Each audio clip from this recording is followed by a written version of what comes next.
Traffic में SHO रहे थे प्रदीप कुमार, उनका ये पूरा विजन था कि मतलब शहर को जाम मुक्त किया जाए, कैसे कैसे पार्किंग बने। क्या कुछ मानते हैं कि जो लेटर जारी हुआ है, जो पार्किंग बनी है, क्या उनमें उनकी महत्वपूर्ण भूमिका रही है? उनकी महत्वपूर्ण भूमिका तो था ही। ट्रैफिक इंस्पेक्टर ने कंट्रोल किया था।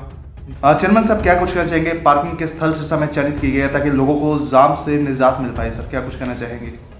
पहले भी हमने बताया था भी जो नगर परिषद ने 3 स्थान चयनित किए थे।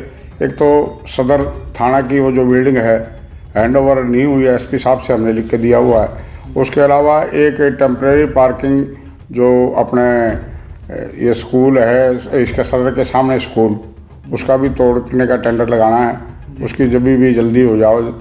तीसरी हमारी ये खुद की नगर परिषद है, ये भी लड़कियों का स्कूल था और काफ़ी दिन से इसमें नगर परिषद का ऑफिस चल रहा है। इसमें ये सारा रोड टूटा हुआ था, इसके अंदर जो ग्राउंड था उसको पक्के करने का और उसका पानी का निकासी के लिए बोरिंग करके वो लगाए गए हैं और 2 लेटरिन बाथरूम यहाँ लेडीज़ का स्पेशल बनवाया। इनके अलग सुविधा नहीं थी तो लेडीज़ के लिए वो वॉशरूम का भी टेंडर उसके अंदर ही है। ये लगभग 47 लाख यानी 47 लाख का टेंडर है और कार्य चल रहा है। और इसके जब रोड अंदर ये ग्राउंड का बनाया गया तो जगह बहुत सारी निकल कर आई, आप देखो भी बाहर जाके। तो इससे ये जो पार्किंग की व्यवस्था है ये मार्केट की, वो भी काफ़ी इसका हल होगा। ये जाम लगता था, गलियों में जाम लगता था, अब लोग अंदर निःशुल्क का भी दे रहे हैं हमें इसको, लोगों को खड़ा करने के लिए।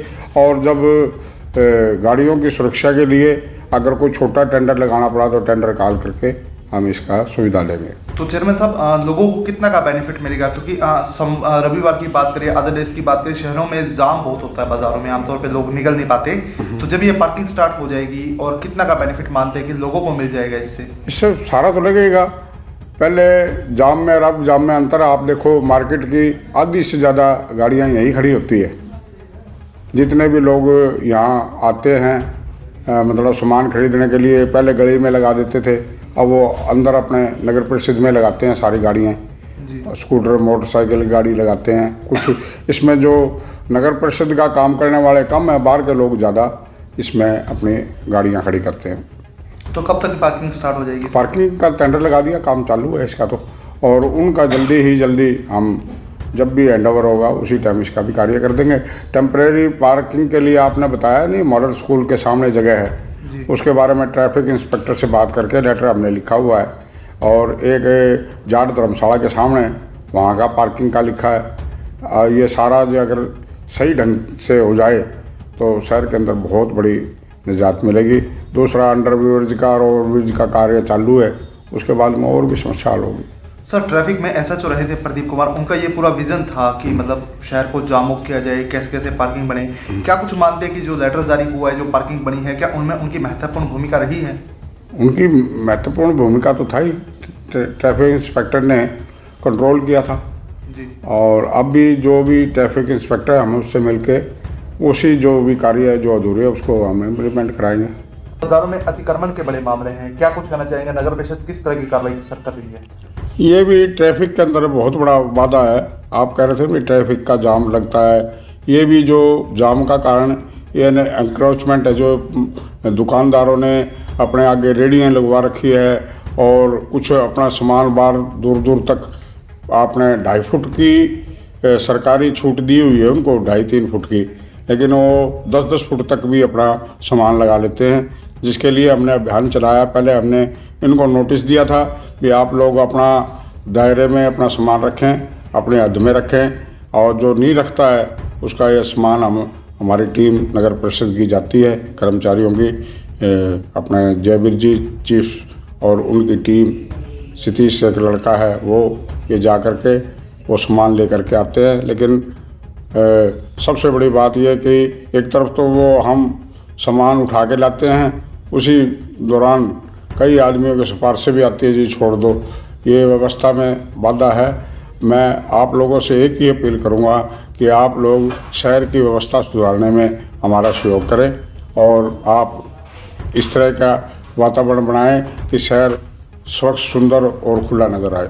चेयरमैन साहब, बाजार टाइट होते जा रहे हैं क्योंकि संडे के दिनों की अगर बात करें तो संडे को जो दुकानदार हैं कहीं ना कहीं किराए पे लेके आगे फट्टे वगैरह लगवा देते हैं, तो ऐसे दुकानदारों को क्या कुछ चेतावनी देंगे और ऐसे लोगों से क्या कुछ अपील करना चाहेंगे?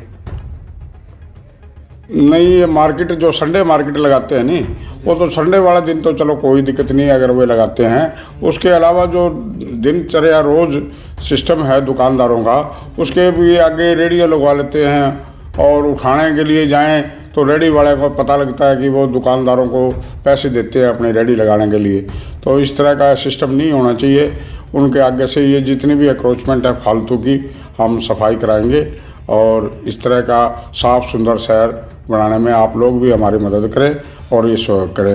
ये लगातार हमारे तहबीजारी की टीम जा रही है, एंक्रोचमेंट की जितने भी ये कब्जा धारक लोग हैं और आगे सड़कों पे भी दुकानों के आगे जो कब्जा किया है उनके हटाने में हमारी मदद करें।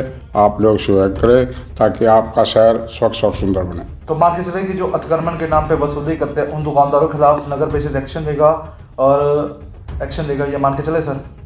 हाँ, नहीं होना भी चाहिए। आप लोगों को भी सहयोग करना चाहिए, पता लगना चाहिए भी ये आदमी ये पैसे ले रहा है, लेकिन सामान उठाने के बाद ही पता लगता है भी ये दुकानदारों को रेडी लगवा रहे हैं दुकानदार या कोई आगे खड़ा किया हुआ है। एक रेडी वाला तो जो दुकान वाला तो समझो अपना लाखों रुपए का सामान रख करके बैठा है, एक वो रेडी वाला इनसे ज़्यादा कम कीमत में शाम की वो करता है कमाई। तो ये दुकानदारों की भी शिकायत थी, हम ये कर रहे हैं तो दुकानदारों को भी चाहिए और शहर वालों को भी चाहिए कि हमारा सहयोग करें ताकि हम ये आपकी जो समस्या है इसका हल कर सकें। जुड़े रहिए सच्चाई खाकी की न्यूज़ के साथ, जहां हम सामने लाते हैं वर्दी के पीछे की सच्ची कहानी। जय हिंद।